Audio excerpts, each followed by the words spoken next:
Um empresário vê um menino de rua salvando um homem do afogamento no lago do Parque Curupira, em Ribeirão Preto, e o que descobre muda tudo. Enquanto famílias ricas faziam piqueniques luxuosos à sombra das árvores, um drama humano se desenrolava nas águas escuras, expondo a verdadeira natureza das pessoas de forma brutal e reveladora. Antes de continuar a história, eu gostaria de pedir para você dar uma curtida nesse vídeo e se inscrever em nosso canal. Assim você nos ajuda a sempre ter uma história emocionante por aqui e não perde as nossas histórias. Não se esqueça também de me contar nos comentários de onde está assistindo. É uma alegria saber que minhas histórias chegam em tantos lugares diferentes. O sol escaldante de dezembro castigava Ribeirão Preto naquele sábado sufocante, quando o destino decidiu entrelaçar duas vidas de forma irreversível. Marcos Santana ajustou os óculos escuros caros enquanto observava a cena típica de fim de semana no Parque Curupira. Famílias abastadas espalhadas pelos gramados impecáveis, crianças bem vestidas brincando sob a supervisão de babás, executivos relaxando em cadeiras de praia importadas. Como um dos maiores produtores de cana-de-açúcar da região, Marcos conhecia pessoalmente metade daquelas pessoas, mas preferia manter distância, saboreando alguns momentos raros de solidão em meio à multidão. Seus 52 anos haviam sido dedicados integralmente aos negócios.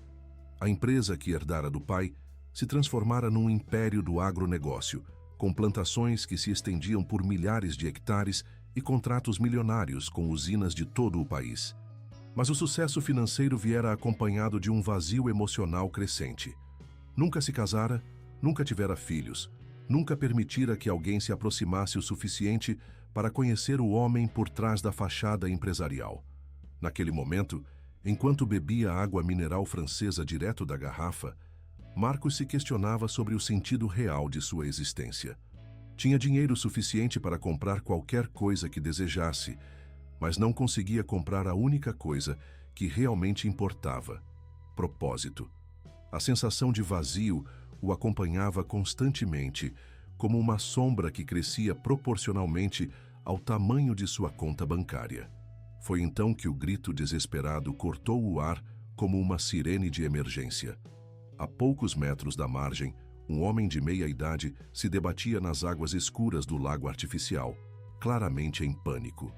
Seus braços batiam na superfície de forma descoordenada, enquanto a cabeça aparecia e desaparecia numa luta desesperada contra o afogamento. O terno caro que vestia se tornara um peso mortal, puxando-o para baixo a cada tentativa frustrada de se manter à tona. A reação dos presentes foi o que mais chocou Marcos. Mais de 20 adultos se aglomeraram na margem, mas nenhum fez movimento para entrar na água. Alguns sacaram celulares de última geração para filmar a tragédia em desenvolvimento. Outros gritavam instruções inúteis para o homem que se afogava, e alguns poucos ligavam para os bombeiros com uma calma perturbadora. Todos pareciam esperar que outra pessoa tomasse a atitude que eles próprios não tinham coragem de tomar. "Alguém tem que fazer alguma coisa", gritou uma mulher de vestido florido, mas permaneceu imóvel na sua posição segura. "Os bombeiros já foram chamados. Chegam em 15 minutos", informou um homem de bermuda listrada, como se 15 minutos não fossem uma eternidade para alguém se afogando. Marcos sentiu o estômago revirar diante da hipocrisia coletiva. Ali estavam pessoas educadas, bem-sucedidas, que se diziam cristãs e caridosas, mas que não conseguiam sujar suas roupas caras para salvar uma vida humana. Ele mesmo começou a se levantar da cadeira, preparando-se para tirar a camisa polo de marca e mergulhar no lago, quando uma figura inesperada apareceu correndo entre as árvores. Um menino esquelético de aparentemente 12 anos emergiu das sombras onde coletava latinhas descartadas pelos frequentadores do parque. Seus pés descalços e calejados voaram sobre a grama, enquanto suas mãos trêmulas arrancavam uma camiseta surrada que mais parecia um trapo colorido. O corpo magro revelado era um mapa de pequenas cicatrizes e arranhões, cada marca contando uma história de sobrevivência nas ruas que nenhuma criança deveria conhecer. Sem hesitar um único segundo, sem calcular riscos ou consequências, o garoto se lançou na água fria. Era óbvio que não sabia nadar direito. Seus movimentos eram desajeitados e desesperados, mas isso não o impediu de lutar contra a correnteza artificial do lago para alcançar o homem em pânico. Marcos observou hipnotizado, enquanto aquela criança franzina arriscava a própria vida por um completo estranho, fazendo exatamente o que mais de 20 adultos não tiveram coragem de fazer. O resgate durou apenas alguns minutos, que pareceram horas. O menino conseguiu agarrar o homem pelos ombros e, com uma força surpreendente para seu tamanho, começou a arrastá-lo em direção à margem. Várias vezes ambos desapareceram sob a superfície, e Marcos teve certeza de que presenciaria uma dupla tragédia, mas sempre reapareciam, com o garoto determinado a não desistir de sua missão impossível. Finalmente, quando chegaram próximo à margem, alguns homens se dignaram a entrar na água até os joelhos para ajudar a puxá-los para a terra firme. O homem salvo cuspia água e ofegava desesperadamente, mas estava vivo. O menino desabou na grama, tremendo de frio e exaustão, os lábios azulados pelo esforço sobre-humano que acabara de realizar. Enquanto todos cercavam o homem salvo, oferecendo toalhas e água, Marcos se dirigiu ao verdadeiro herói da situação. O garoto estava sentado sozinho, abraçando os joelhos magros contra o peito, observando a movimentação ao redor com olhos grandes e expressivos, que continham uma sabedoria prematura e melancólica. "Como você se chama, campeão?" perguntou Marcos, ajoelhando-se ao lado dele e oferecendo sua própria toalha. "Gabriel", respondeu o menino com uma voz rouca ainda afetada pelo esforço físico. "Que idade você tem, Gabriel?" 12 anos, senhor." "E onde estão seus pais?" O garoto desviou o olhar, fitando o lago onde acabara de realizar seu ato heróico. "Não tenho pais, senhor. Moro debaixo da ponte Miguel Petroni, perto do centro." Marcos sentiu algo se remexer profundamente em seu peito, uma emoção que não experimentava há décadas. Ali estava um menino que não possuía absolutamente nada, nem família, nem casa, nem sequer roupas adequadas, mas que havia demonstrado mais coragem e humanidade do que todas aquelas pessoas privilegiadas reunidas. Era como se o universo tivesse colocado diante dele um espelho que refletia tudo o que estava faltando em sua vida: propósito, coragem, compaixão genuína. "Gabriel", disse Marcos depois de uma pausa longa, "que tal se você viesse morar comigo? Tenho uma casa grande e vazia, e acho que podemos nos ajudar mutuamente." O menino o encarou com uma mistura de esperança e desconfiança que partiu o coração do empresário. "O senhor está falando sério?" "Nunca falei tão sério na minha vida." Naquele momento, enquanto os dois se olhavam nos olhos, algo fundamental mudou no universo. Duas almas solitárias se reconheceram e decidiram instintivamente que não precisavam mais estar sozinhas. Marcos não imaginava que essa decisão espontânea desencadearia uma série de eventos que testaria todos os seus limites e revelaria inimigos que ele nem sabia que possuía. Mas, por enquanto, havia apenas um homem maduro oferecendo uma segunda chance para uma criança corajosa. E uma criança corajosa decidindo confiar mais uma vez na bondade humana. A viagem até a mansão de Marcos na região nobre de Ribeirão Preto transcorreu em silêncio contemplativo. Gabriel estava encostado na janela do Mercedes preto, observando com olhos arregalados as casas cada vez maiores e mais luxuosas que surgiam ao longo do caminho. Nunca imaginara que pessoas realmente vivessem em lugares tão grandiosos. Para ele, mansões assim existiam apenas nas novelas que às vezes conseguia assistir através das vitrines das lojas de eletrodomésticos no centro da cidade. Marcos observava discretamente as reações do menino pelo retrovisor, sentindo uma mistura estranha de nervosismo e expectativa. Pela primeira vez em décadas, estava prestes a compartilhar seu espaço pessoal com outra pessoa. E essa pessoa era uma criança que crescera em circunstâncias completamente opostas às suas. Como seria a reação de Gabriel ao ver o excesso de luxo que caracterizava sua vida? Como seria para ele dormir numa cama de verdade, depois de meses no chão frio debaixo de uma ponte? A mansão surgiu majestosa, atrás dos portões automáticos de ferro forjado. 3 andares de arquitetura neoclássica, jardins meticulosamente cuidados, Uma piscina olímpica que brilhava sob o sol da tarde, garagem para 6 carros e espaços suficientes para abrigar uma família de 20 pessoas. Gabriel saiu do carro como se estivesse pisando em território sagrado, receoso de tocar em qualquer coisa que pudesse quebrar. "Seja bem-vindo à sua nova casa", disse Marcos, e as palavras soaram estranhas até para ele mesmo. Há quantos anos não pronunciava a palavra casa com esse tom afetuoso? Dona Antônia apareceu na porta principal antes mesmo que chegassem à entrada. A governanta de 50 anos, com cabelos grisalhos sempre presos num coque impecável e um sorriso maternal permanente, trabalhava para Marcos há 15 anos e conhecia cada um de seus humores e manias, mas nunca o vira chegando em casa acompanhado de uma criança, especialmente uma criança com aquela aparência claramente carente. "Dona Antônia", disse Marcos, "este é Gabriel. Ele vai morar conosco a partir de hoje." A mulher olhou do patrão para o menino e de volta para o patrão, processando a informação surpreendente. Em todos os anos de trabalho, Marcos nunca havia demonstrado interesse por crianças ou por qualquer tipo de vida familiar. Mas havia algo na postura dele, uma doçura inédita no olhar, que a fez entender imediatamente que aquilo não era uma decisão impulsiva ou temporária. "Bem-vindo, Gabriel", disse ela com a voz carinhosa que havia guardado para o filho que perdera há 20 anos. "Você deve estar com fome. Que tal tomarmos um banho bem gostoso e depois fazermos um lanche especial?" O menino acenou timidamente, ainda não acreditando completamente que aquilo era real. Dona Antônia o conduziu pelo interior da mansão, mostrando os cômodos principais enquanto explicava onde ficava cada coisa. Gabriel caminhava como se estivesse numa catedral, com medo de fazer barulho ou deixar qualquer marca de sua presença.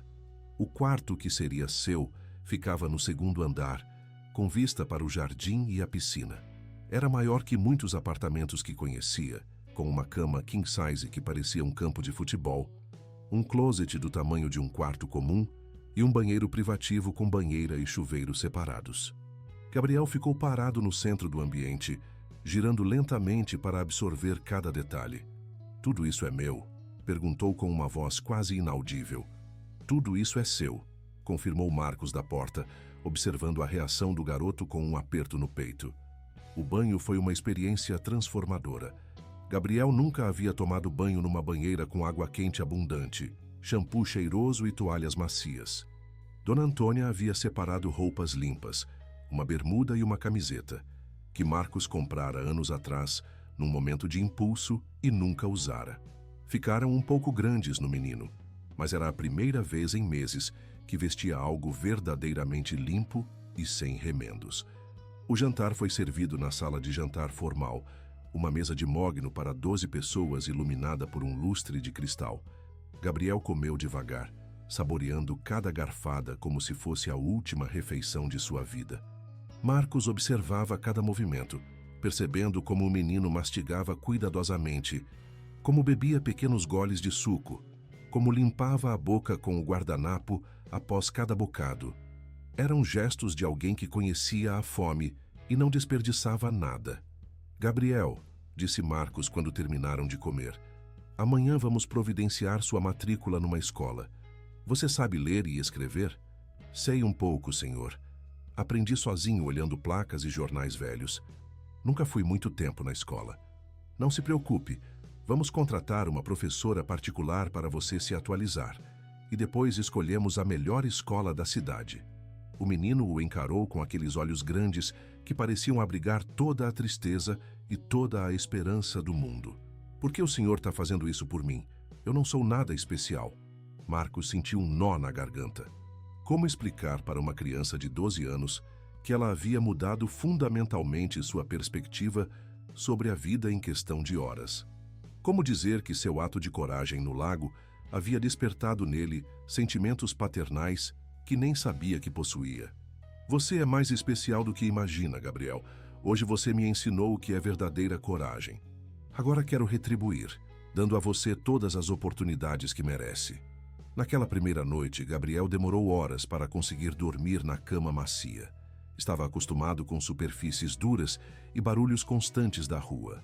O silêncio da mansão e o conforto da cama eram luxos tão extremos que chegavam a ser desconfortáveis. Várias vezes se levantou para verificar se estava realmente ali, se não era apenas um sonho elaborado de seu subconsciente faminto. Marcos também passou a noite acordado, sentado na varanda de seu quarto, observando as luzes da cidade. Pela primeira vez em décadas, sentia que sua vida tinha direção clara. Cuidaria de Gabriel como o filho que nunca tivera. Daria a ele educação, amor e todas as oportunidades que o dinheiro pudesse proporcionar.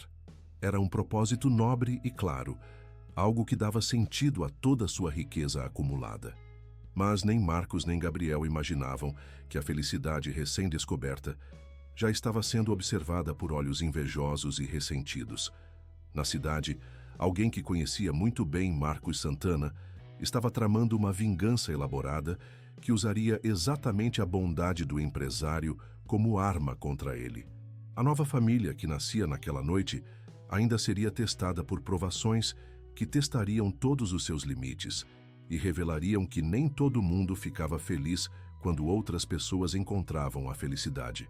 Por enquanto, porém, havia apenas um homem rico aprendendo o que significava ter um filho, e um menino pobre descobrindo o que era ter um pai.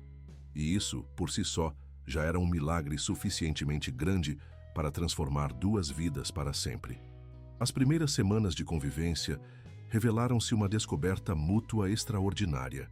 Gabriel acordava todos os dias às 6 da manhã, ainda condicionado pela vida nas ruas onde despertar cedo significava sobrevivência, e descia para a cozinha onde encontrava Dona Antônia preparando o café da manhã.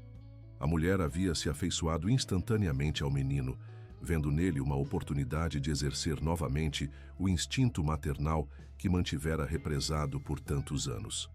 "Bom dia, meu anjo", dizia ela todas as manhãs, alisando os cabelos rebeldes de Gabriel. "Dormiu bem?" O garoto sempre respondia com um sorriso tímido e um aceno de cabeça. Ainda não conseguia acreditar completamente que toda aquela abundância era real e permanente. Durante as refeições, observava discretamente Marcos tentando decifrar suas expressões e humores, como se precisasse estar sempre pronto para partir caso algo mudasse. Marcos, por sua vez, descobria diariamente aspectos fascinantes da personalidade de Gabriel. O menino demonstrava uma inteligência aguçada e uma curiosidade insaciável sobre tudo ao seu redor. Fazia perguntas sobre o funcionamento dos eletrodomésticos, sobre os quadros nas paredes, sobre as plantas do jardim, sobre os negócios de Marcos. Era uma mente faminta de conhecimento que havia sido privada de estímulos educacionais adequados. "Senhor Marcos", perguntou Gabriel numa manhã enquanto tomavam café juntos, "como o senhor conseguiu tanto dinheiro?" Era uma pergunta direta e inocente que fez Marcos refletir sobre sua trajetória de vida de uma perspectiva completamente nova. "Trabalhei muito, Gabriel, muito mesmo. Às vezes trabalho 12, 14 horas por dia. E vale a pena?" A pergunta simples atingiu Marcos como um soco no estômago. Vale a pena? Até 3 semanas atrás, ele teria respondido automaticamente que sim. Agora, olhando para aquele menino que havia arriscado a vida por um estranho, sem esperar nada em troca, a resposta não parecia mais tão óbvia. "Está valendo a pena agora", respondeu honestamente. "Porque agora tenho alguém importante para dividir tudo isso." A professora particular, Dona Helena, começou a vir todas as manhãs para ajudar Gabriel a se atualizar academicamente. Era uma pedagoga experiente e paciente que rapidamente percebeu estar lidando com uma criança excepcionalmente inteligente.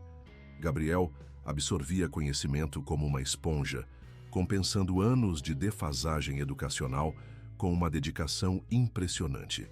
"Este menino tem um potencial extraordinário", relatou ela para Marcos após a primeira semana.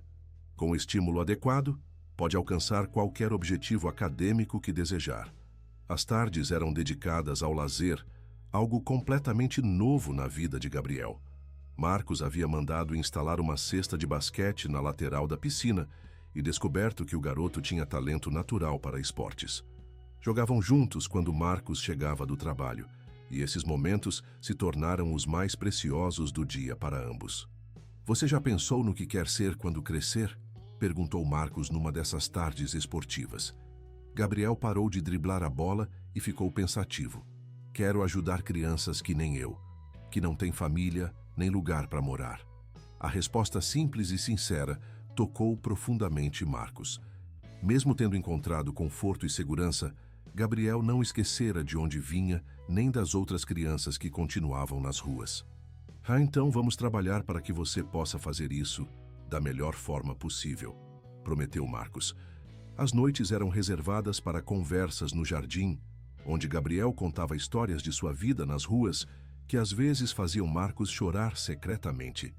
O menino falava sobre noites frias dormindo debaixo de marquises, sobre a fome constante, sobre outros meninos de rua que havia conhecido e perdido ao longo dos anos.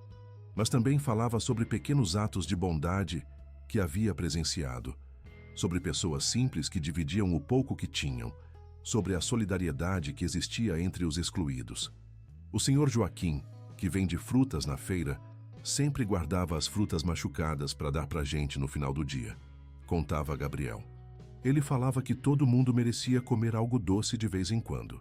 Essas histórias ensinavam a Marcos mais sobre humanidade do que todos os seus anos de sucesso empresarial.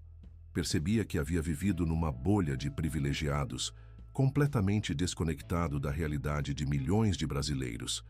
Gabriel estava sendo seu professor, tanto quanto ele estava sendo o professor do menino. A primeira ida ao shopping para comprar roupas adequadas foi uma aventura memorável. Gabriel ficou paralisado diante da vastidão do centro comercial, com suas lojas brilhantes e multidões bem vestidas. Marcos percebeu que o garoto se sentia intimidado e deslocado. Então, adotou uma abordagem gradual, visitando apenas algumas lojas e permitindo que Gabriel escolhesse as peças que mais gostava. Pode escolher quantas quiser, disse Marcos na loja de roupas infantis. Mas isso deve custar muito caro, protestou Gabriel, tocando delicadamente uma camiseta de marca. Gabriel, escute bem o que vou falar, disse Marcos, ajoelhando-se para ficar na altura do menino. Você é meu filho agora, e pais cuidam de seus filhos. Não quero que você se preocupe mais com dinheiro, está bom? Era a primeira vez que Marcos usava a palavra filho em relação a Gabriel, e ambos sentiram o peso emocional do momento. O menino abraçou o empresário ali mesmo, no meio da loja, enquanto lágrimas silenciosas desciam por suas bochechas. Obrigado por me escolher, sussurrou Gabriel no ouvido de Marcos. Obrigado por me deixar escolher você, respondeu Marcos com a voz embargada. Naquela noite, Marcos tomou uma decisão definitiva. Ligou para Dr. Fernando Silva, o melhor advogado especializado em direito de família da região, e marcou uma consulta para discutir o processo de adoção legal de Gabriel. Queria que tudo fosse oficializado, que o menino tivesse todos os direitos de um filho legítimo. Mas Marcos não sabia que essa decisão de formalizar a adoção despertaria a atenção de pessoas que preferiam que sua vida continuasse solitária e sem herdeiros. Nem imaginava que alguém já estava observando sua nova rotina familiar com interesse sinistro, planejando usar sua felicidade recém-encontrada como arma contra ele. Por enquanto, havia apenas um pai e um filho aprendendo a ser família, descobrindo que o amor não depende de laços sanguíneos, mas de escolhas diárias de cuidado e dedicação mútua.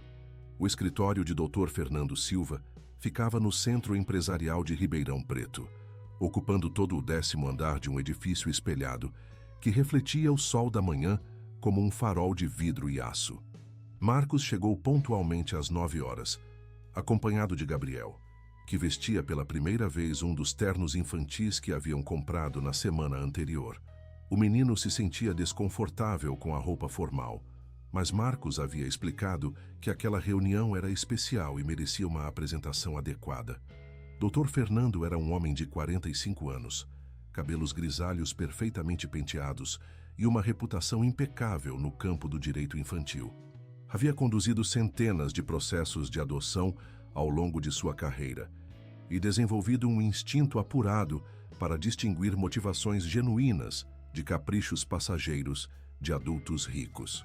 Senhor Santana, disse o advogado após os cumprimentos iniciais, explique-me exatamente como conheceu Gabriel e por que decidiu adotá-lo. Marcos contou detalhadamente o episódio do lago, enfatizando a coragem extraordinária que Gabriel demonstrara ao salvar um desconhecido.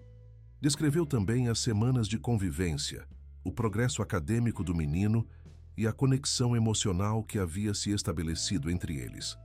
Doutor, concluiu Marcos, sei que pode parecer precipitado para quem olha de fora, mas posso garantir que nunca tive tanta certeza sobre nada na minha vida. Gabriel não é apenas uma criança que estou ajudando. Ele é o filho que eu não sabia que estava procurando. Dr. Fernando observou Gabriel durante todo o relato de Marcos. O menino permaneceu quieto e atento, respondendo às perguntas diretas com honestidade tocante. Era óbvio que existia um vínculo genuíno entre os dois, mas o advogado também sabia que processos de adoção envolvendo homens solteiros muito ricos sempre despertavam suspeitas e questionamentos. Gabriel, disse Dr. Fernando, dirigindo-se diretamente ao menino, você quer ser adotado pelo Sr. Marcos? Quero sim, senhor, respondeu Gabriel sem hesitar. Ele me trata como um pai de verdade. Nunca ninguém cuidou de mim assim. E se alguém vier perguntar sobre sua vida na casa do Sr. Marcos, o que você vai responder? Vou falar a verdade, que ele me deu uma família, me ensinou a ler direito, me compra roupa e comida, e que eu sou muito feliz. A sinceridade simples e direta de Gabriel impressionou o advogado. Era impossível não perceber a autenticidade dos sentimentos envolvidos. Muito bem, disse doutor. Fernando voltando-se para Marcos. Vou ser franco com o senhor. Seu caso tem todos os elementos para ser bem-sucedido. Motivação genuína, recursos adequados, relacionamento já estabelecido. Mas também tem alguns fatores que podem complicar o processo. Que fatores? Perguntou Marcos, sentindo uma primeira pontada de preocupação. Primeiro, o senhor é solteiro e muito rico. Isso automaticamente desperta suspeitas em alguns setores do judiciário e dos órgãos de proteção infantil. Segundo, a adoção aconteceu de forma não convencional. O senhor levou Gabriel para casa antes de iniciar qualquer processo legal.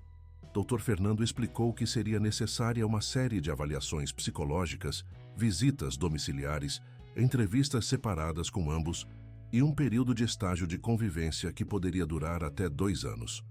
O processo pode ser longo e invasivo, alertou. Terão que responder perguntas íntimas, receber assistentes sociais em casa, passar por escrutínio detalhado de suas vidas. Estão preparados para isso? Marcos olhou para Gabriel, que acenou determinadamente. Estamos preparados para qualquer coisa, doutor. Queremos fazer tudo de forma legal e transparente. Nos dias seguintes, Dr. Fernando começou a preparar a documentação inicial. Solicitou certidões, laudos médicos, comprovantes de renda, referências pessoais e profissionais. Marcos forneceu tudo prontamente, ansioso para oficializar a situação que já se sentia natural em suas vidas. A primeira assistente social, doutora Márcia Oliveira, chegou na mansão numa quinta-feira à tarde. Era uma mulher de 50 anos, com um olhar investigativo, que parecia capaz de detectar mentiras a quilômetros de distância. Passou 3 horas na casa, inspecionando cada cômodo, fazendo perguntas detalhadas sobre a rotina familiar e observando discretamente a interação entre Marcos e Gabriel. «Gabriel dorme em quarto separado?» perguntou, como se a resposta fosse fundamental para sua avaliação. «Claro», respondeu Marcos, levemente ofendido pela implicação. «Ele tem seu próprio quarto com banheiro privativo. E vocês têm atividades físicas juntos? Jogamos basquete na piscina, nadamos, às vezes corremos no jardim. Por quê?» Doutora Márcia anotou tudo em seu bloco, mantendo uma expressão neutra que não revelava suas impressões. Gabriel foi entrevistado separadamente por quase 1 hora. A assistente social fez perguntas sobre sua rotina, seus sentimentos em relação a Marcos, sua vida anterior nas ruas e seus planos para o futuro. O menino respondeu com a honestidade que lhe era característica, mas Marcos percebeu que ele ficou perturbado com algumas questões mais invasivas. Ela perguntou coisas estranhas, comentou Gabriel depois que doutora Márcia foi embora. Como se você fosse uma pessoa má. Mas você não é má, né? Não sou, Gabriel. Essas perguntas fazem parte do processo. Eles têm que ter certeza de que você está seguro e feliz. A segunda visita aconteceu sem aviso prévio, numa manhã de sábado. Doutora, Márcia queria observar a família em sua rotina natural, sem preparação ou encenação. Encontrou Marcos e Gabriel na cozinha, preparando panquecas juntos, enquanto Dona Antônia organizava a despensa. A cena doméstica e carinhosa era exatamente o que ela esperava ver numa família genuína. Vocês sempre cozinham juntos aos sábados? Perguntou. Sempre que posso, respondeu Marcos, virando uma panqueca no ar para impressionar Gabriel. É nossa tradição. E você gosta de cozinhar, Gabriel? Gosto. O Marcos está me ensinando a fazer várias coisas. Semana passada fizemos pizza do zero. A espontaneidade e alegria de Gabriel eram inegáveis. Mesmo o olhar mais cético teria dificuldade em questionar a autenticidade daquele relacionamento pai-filho. Após a segunda visita, Dr. Fernando ligou para Marcos com um tom ligeiramente preocupado. Marcos, preciso alertá-lo sobre algo. Recebi informações de que alguém tem feito perguntas sobre você e Gabriel na região. Alguém que parece estar investigando sua vida pessoal. Que tipo de perguntas? Questões sobre sua vida amorosa, seus negócios, sua decisão de adotar Gabriel. Perguntas que sugerem busca por informações comprometedoras. Marcos sentiu um frio na espinha. Quem poderia estar interessado em prejudicar sua tentativa de constituir uma família? Você tem ideia de quem pode ser? Ainda não, mas estou investigando. Enquanto isso, sugiro que vocês mantenham discrição e não falem sobre o processo de adoção para pessoas estranhas. Naquela noite, Marcos ficou acordado até tarde, pensando sobre a advertência do advogado. Tinha muitos rivais nos negócios, ex-funcionários descontentes, concorrentes invejosos. Mas usar uma criança para atacá-lo era uma crueldade que excedia qualquer limite ético imaginável. Gabriel dormia tranquilamente no quarto ao lado, inconsciente das ameaças que pairavam sobre sua nova vida. Marcos prometeu a si mesmo que protegeria aquela criança de qualquer pessoa que tentasse usar sua felicidade como arma. Não importava quem fosse o inimigo oculto, ele lutaria com todas as suas forças para manter sua família unida. A primeira denúncia anônima chegou ao Conselho Tutelar numa manhã cinzenta de março, apenas 6 semanas após o início do processo de adoção. A funcionária de plantão, Sra. Regina Santos, recebeu uma ligação de uma voz masculina alterada eletronicamente, relatando preocupações graves sobre uma criança que estaria vivendo em condições questionáveis na casa de um empresário rico. A criança está sendo explorada, disse a voz distorcida. O homem tem motivações suspeitas para manter um menino órfão em sua casa. Alguém precisa investigar antes que seja tarde demais. A denúncia era vaga o suficiente para não poder ser facilmente refutada, mas específica o suficiente para despertar alarmes no sistema de proteção infantil. Sra. Regina, uma funcionária dedicada com 20 anos de experiência, sabia que não podia ignorar qualquer alegação envolvendo o bem-estar de uma criança, mesmo que parecesse infundada. O protocolo exigia uma investigação imediata. Em 48 horas, uma equipe do Conselho Tutelar se apresentou na mansão de Marcos, sem aviso prévio, munida de uma ordem judicial que permitia a inspeção completa da propriedade e entrevistas com todos os moradores. Marcos estava no escritório quando Dona Antônia ligou, com a voz trêmula de nervosismo. Senhor Marcos, tem gente aqui do Conselho Tutelar. Eles querem falar com o senhor e com Gabriel. Disseram que é urgente. O empresário sentiu o estômago desabar. Cancelou todas as reuniões da manhã e correu para casa, encontrando 3 assistentes sociais e um psicólogo infantil instalados em sua sala de estar. Gabriel estava sentado num canto, visivelmente assustado e confuso com a situação. Senhor Santana, disse a coordenadora da equipe, Dra. Patrícia Moreira, recebemos uma denúncia anônima sobre possíveis irregularidades na situação de Gabriel. Precisamos fazer uma avaliação completa. Que tipo de irregularidades? Perguntou Marcos, tentando controlar a indignação na voz. Não posso revelar detalhes da denúncia, mas envolve questões sobre suas motivações para manter Gabriel em sua casa e possível exploração da criança. A palavra exploração atingiu Marcos como um murro no plexo solar. Alguém estava sugerindo que ele mantinha Gabriel por motivos sexuais ou financeiros. Era uma acusação tão vil que o deixou momentaneamente sem palavras. A inspeção durou 4 horas torturantes. Os assistentes sociais examinaram cada cômodo da casa, fotografaram o quarto de Gabriel, verificaram se havia fechaduras internas nas portas, questionaram Dona Antônia sobre a rotina da família. O psicólogo entrevistou Gabriel separadamente por mais de 1 hora, fazendo perguntas que deixaram o menino ainda mais confuso e amedrontado. Gabriel? Perguntou o psicólogo doutor. Carlos Mendoza. O senhor Marcos já pediu para você fazer alguma coisa que te deixou desconfortável? Não, senhor. Ele só me ensina coisas boas.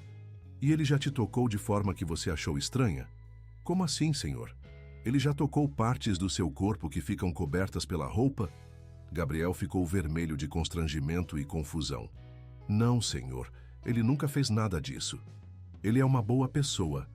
As perguntas continuaram nessa linha por mais 20 minutos, deixando Gabriel perturbado e com a sensação de que havia algo profundamente errado com sua nova vida, embora não conseguisse entender exatamente o que. Quando a equipe finalmente partiu, Gabriel correu para o quarto e se trancou, chorando. Marcos subiu atrás dele e encontrou a porta fechada. Gabriel, abre a porta. Por favor, vamos conversar. Eu fiz alguma coisa errada? Perguntou Gabriel através da porta com a voz embargada de lágrimas. Você não fez nada errado, filho. Absolutamente nada. Então, por que aquelas pessoas perguntaram essas coisas horríveis? Por que elas acham que você é uma pessoa má? Marcos sentiu o coração se despedaçar. Como explicar para uma criança de 12 anos que existem pessoas dispostas a destruir a felicidade alheia por motivos mesquinhos?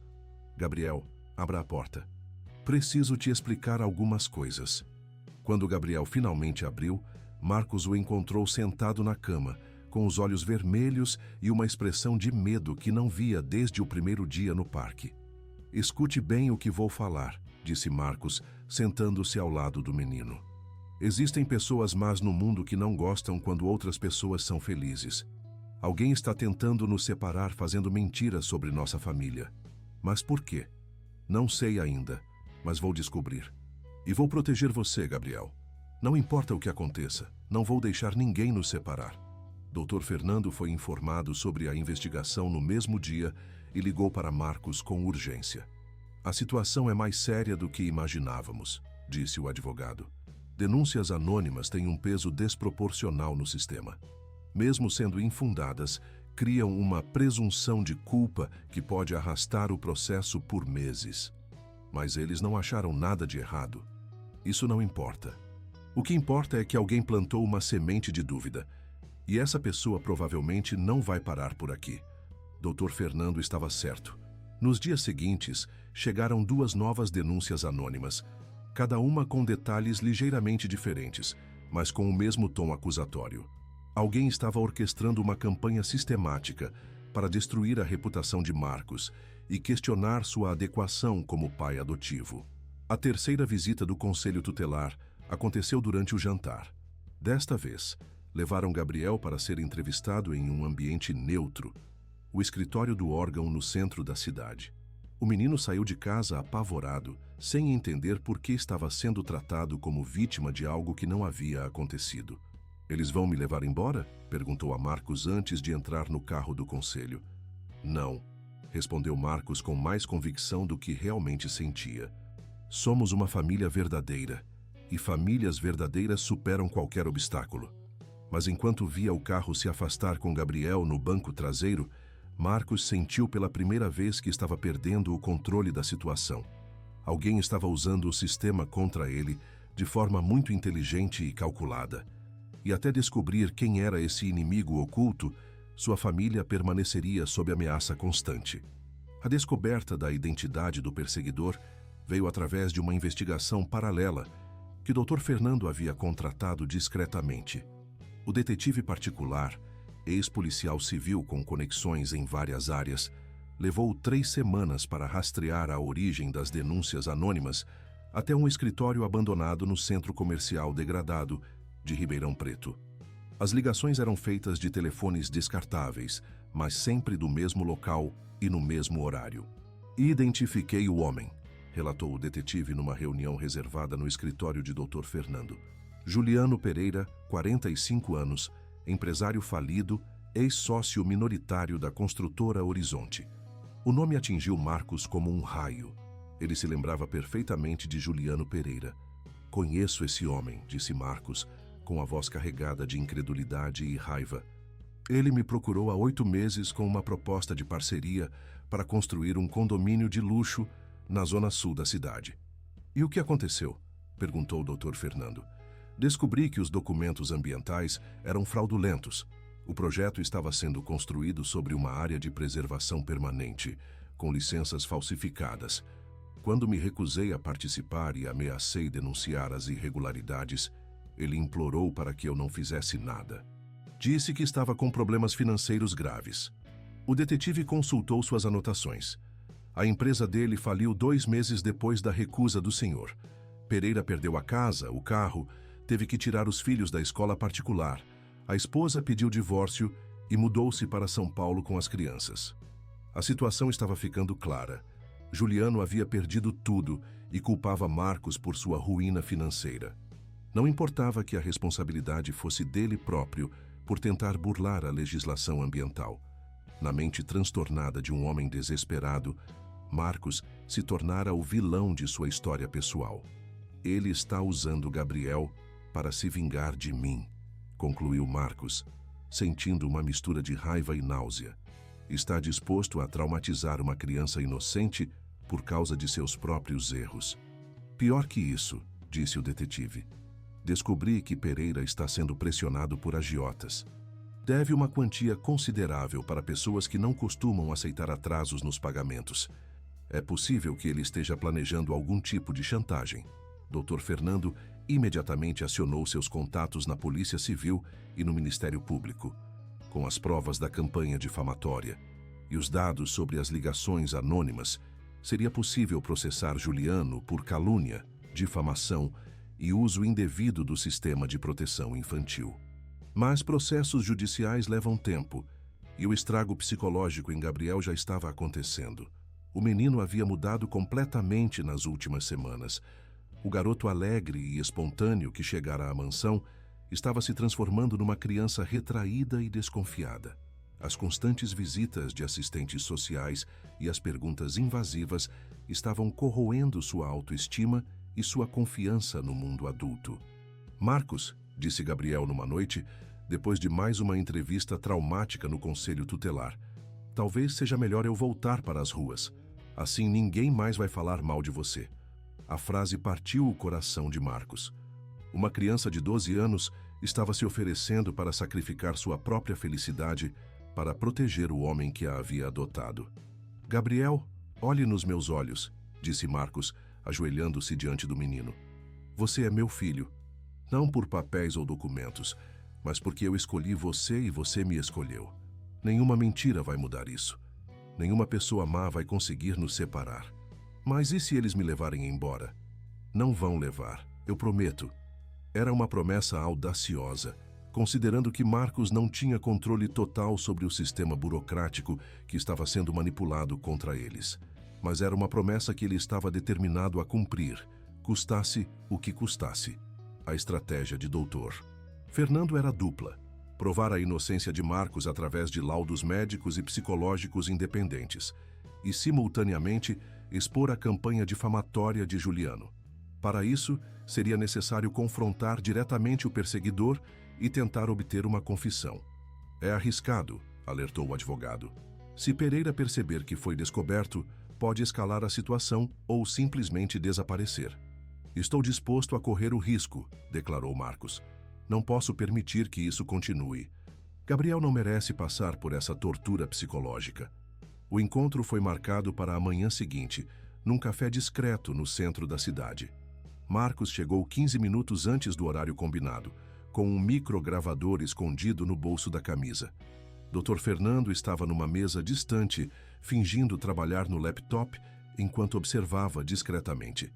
Juliano Pereira, Entrou no café exatamente no horário marcado.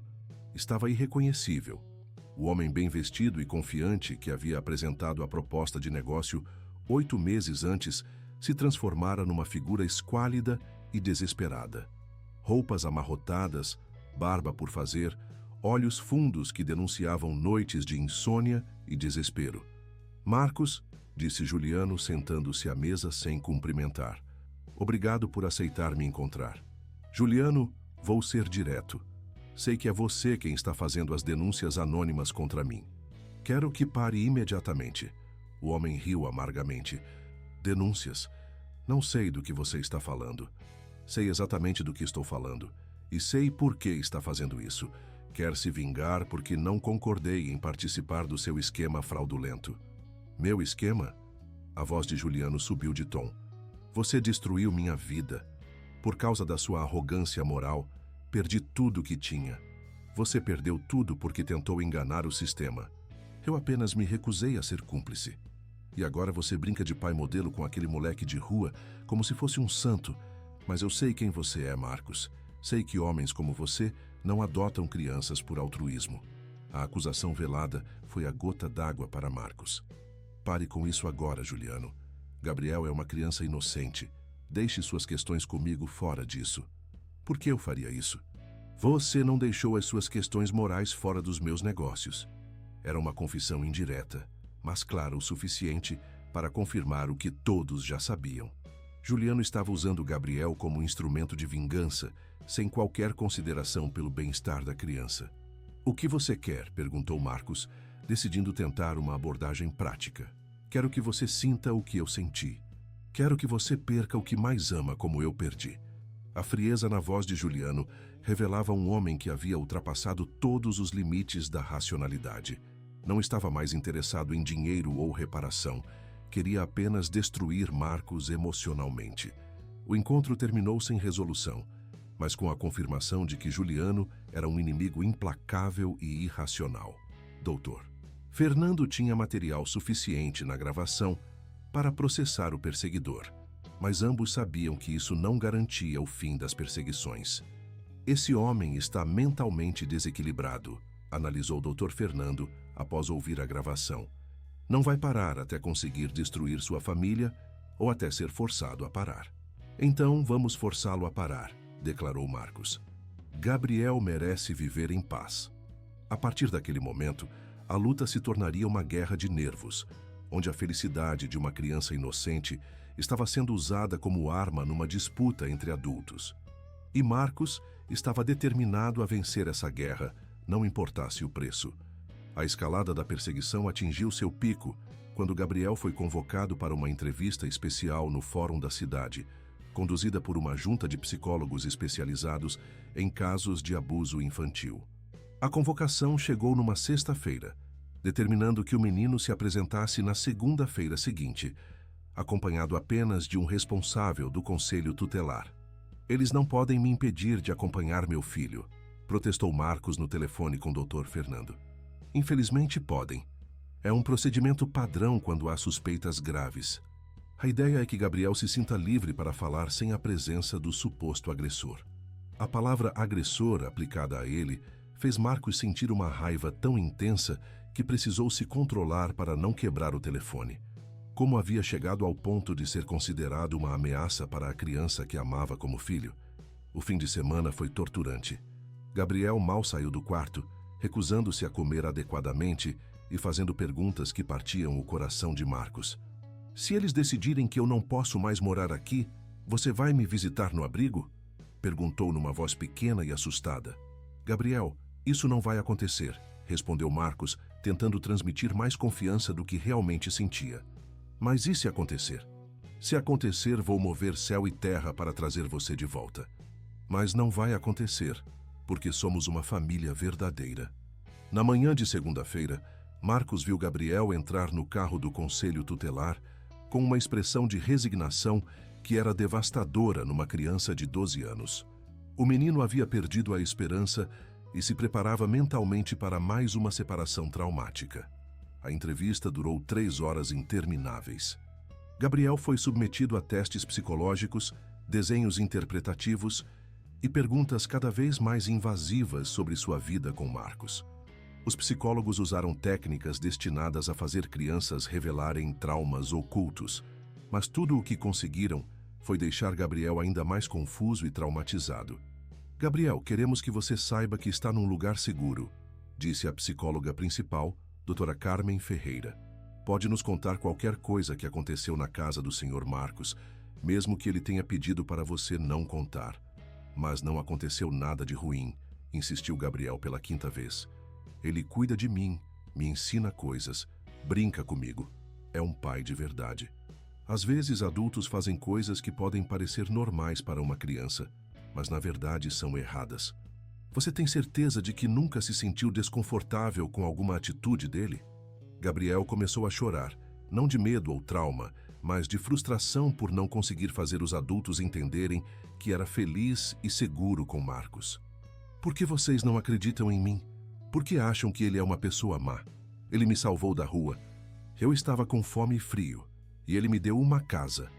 Enquanto isso, Marcos esperava no estacionamento do fórum, caminhando nervosamente entre os carros e tentando imaginar o que estava acontecendo lá dentro. Dr. Fernando havia conseguido permissão para acompanhar a entrevista como observador, mas não podia interferir no processo. Após as 3 horas mais longas de sua vida, Marcos viu Gabriel sair do prédio acompanhado de Dr. Fernando. O menino correu em sua direção e se jogou em seus braços, chorando desesperadamente. Eles não acreditaram em mim, soluçou Gabriel.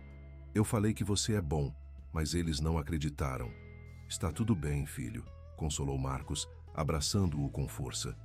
Você falou a verdade e a verdade sempre vence no final. Dr. Fernando se aproximou com uma expressão grave. As psicólogas não encontraram evidências de abuso, relatou, mas também não descartaram completamente a possibilidade.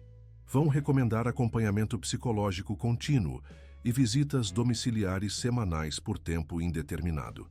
Era uma vitória parcial, mas Marcos sabia que a tortura psicológica continuaria. Gabriel seria submetido a escrutínio constante, tratado como uma vítima potencial de crimes que nunca aconteceram.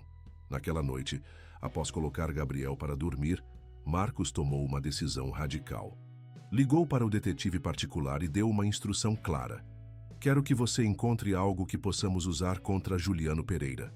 Alguma evidência de que ele está mentindo, alguma prova de que suas motivações são vingança pura. Isso pode levar tempo e custar caro, alertou o detetive. Não me importo com o custo, só me importo com o resultado.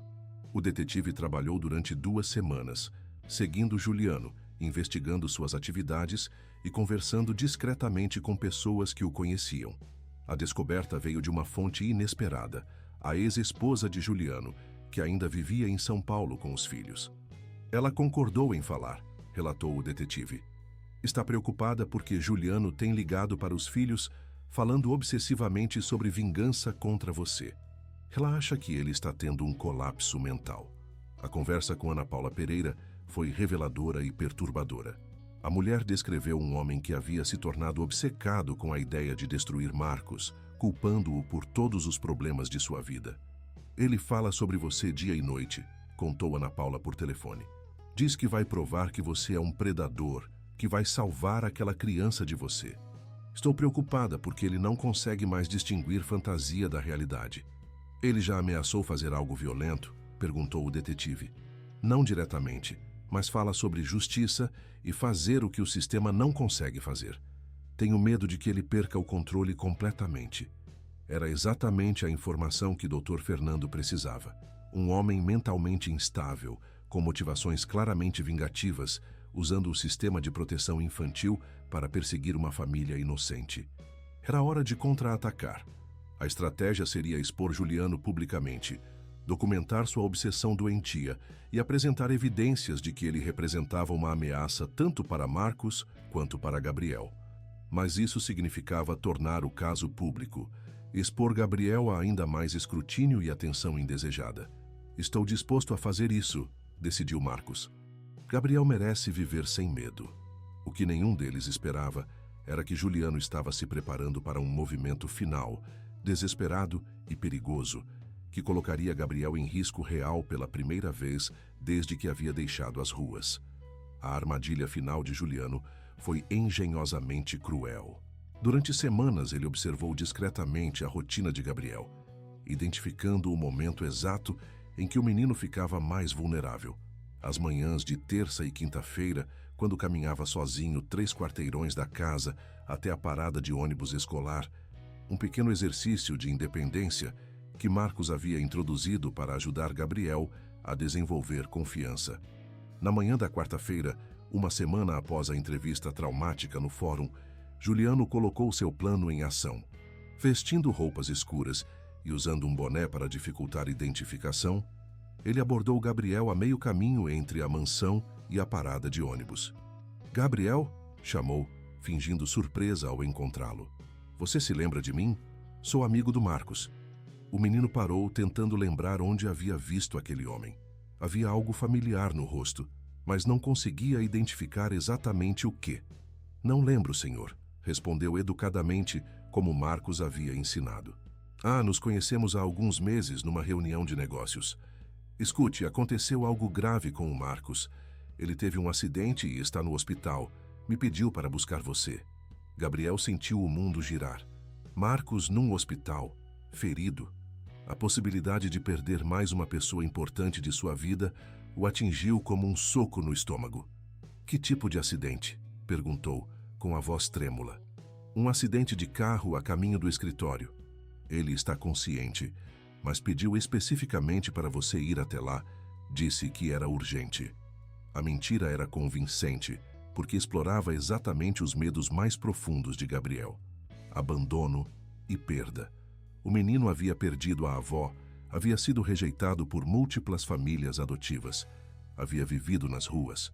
A ideia de que Marcos pudesse desaparecer de sua vida era o pesadelo que o assombrava todas as noites. "Onde ele está?", perguntou Gabriel, já esquecendo completamente das instruções de segurança que havia recebido. "No Hospital São Francisco. Meu carro está ali na esquina. Podemos chegar lá em 10 minutos." Gabriel olhou na direção indicada e viu um carro comum, nada suspeito. Juliano havia planejado cada detalhe para parecer uma emergência legítima. "Eu deveria ligar para casa e avisar Dona Antônia", hesitou Gabriel. "Não há tempo", insistiu Juliano, aumentando a urgência em sua voz. "O Marcos pode estar sendo operado agora mesmo. Ele ficaria devastado se você não chegasse a tempo." O apelo emocional funcionou. Gabriel seguiu Juliano até o carro, entrando no banco do passageiro sem questionar. Só quando o carro começou a se mover em direção oposta ao hospital é que o menino começou a sentir que algo estava errado. "O hospital não é para o outro lado?", perguntou. "Estamos pegando um caminho alternativo para evitar o trânsito", mentiu Juliano, dirigindo em direção a um galpão abandonado na zona industrial da cidade. Nesse momento, Gabriel percebeu que havia cometido um erro terrível. O homem ao volante não era realmente amigo de Marcos. Era um estranho que havia inventado uma história para enganá-lo, mas era tarde demais para escapar. "Onde estamos indo?", perguntou, tentando controlar o pânico em sua voz. "Para um lugar onde podemos conversar com calma", respondeu Juliano. E pela primeira vez sua máscara de amabilidade escorregou, revelando algo sombrio e perturbado. Enquanto isso, na mansão, Dona Antônia começou a se preocupar quando Gabriel não chegou da escola no horário habitual. Ligou para o colégio e descobriu que o menino nunca havia embarcado no ônibus escolar naquela manhã.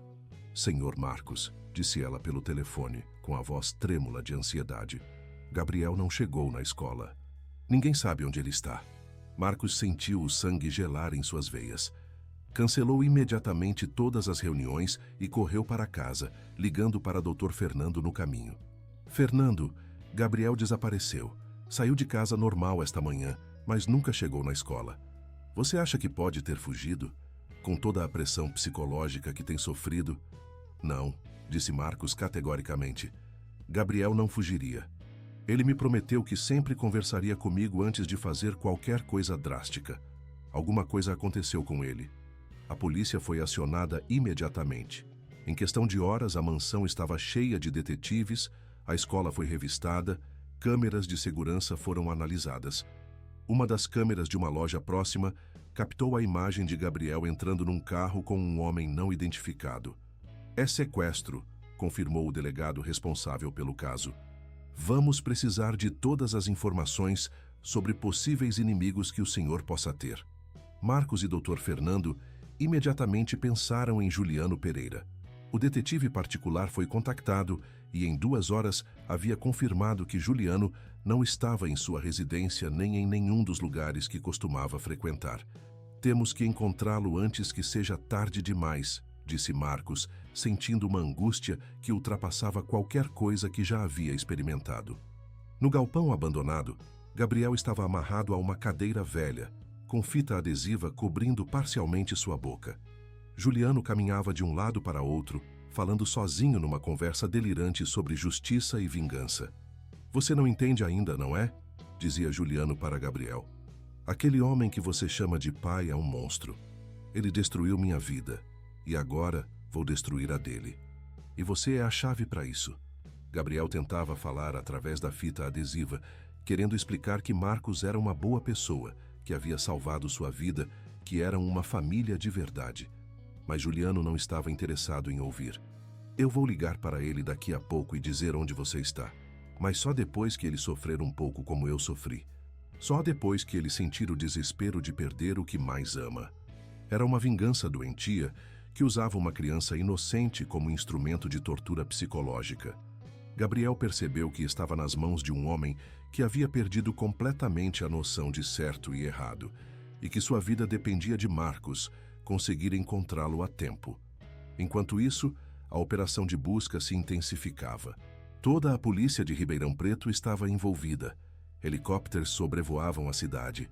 Roadblocks foram estabelecidos em todas as saídas. A história havia vazado para a imprensa, e a busca pelo menino adotado pelo empresário local se tornou notícia nacional. O tempo passava, e cada minuto que Gabriel permanecia desaparecido aumentava o desespero de Marcos e a possibilidade de que algo terrível acontecesse. A guerra psicológica havia se transformado numa corrida contra o tempo, onde a vida de Gabriel estava literalmente em jogo. A primeira ligação de Juliano chegou às 8 da noite, exatamente 12 horas após o sequestro. Marcos estava na delegacia, cercado de policiais e técnicos em telecomunicações que tentavam rastrear a origem da chamada. Quando o telefone tocou, todos se posicionaram para registrar cada palavra da conversa. Marcos, disse a voz de Juliano carregada de uma satisfação doentia. Aposto que está preocupado com seu filhinho adotivo. Juliano, onde está Gabriel? O que você fez com ele? Relaxe, ele está bem, por enquanto, mas isso depende inteiramente de você. O que você quer? Primeiro, quero que você sinta exatamente o que eu senti quando perdi tudo. O desespero, a impotência, a sensação de que o mundo está desabando. Está sentindo isso agora? Marcos teve que se controlar para não explodir de raiva. Do outro lado da linha estava um homem torturado que havia perdido completamente a noção de realidade. Sinto, Juliano. Estou sentindo exatamente isso. Agora me diga onde Gabriel está. Ainda não. Você sabe como é estar falido? Sabe como é ver sua esposa levar seus filhos embora? Sabe como é ser humilhado por pessoas que costumavam te respeitar? Sei que você passou por momentos difíceis, mas Gabriel não tem nada a ver com isso. Ele é uma criança inocente. Inocente? Juliano riu amargamente. Esse moleque é seu ponto fraco, Marcos. É através dele que posso finalmente te atingir onde mais dói. Os técnicos gesticulavam freneticamente, indicando que precisavam de mais tempo para rastrear a ligação. Marcos tentou prolongar a conversa. Juliano, vamos resolver isso como homens adultos. Diga quanto dinheiro você quer e onde posso encontrá-lo. Dinheiro? A voz de Juliano subiu uma oitava. Você acha que isso é sobre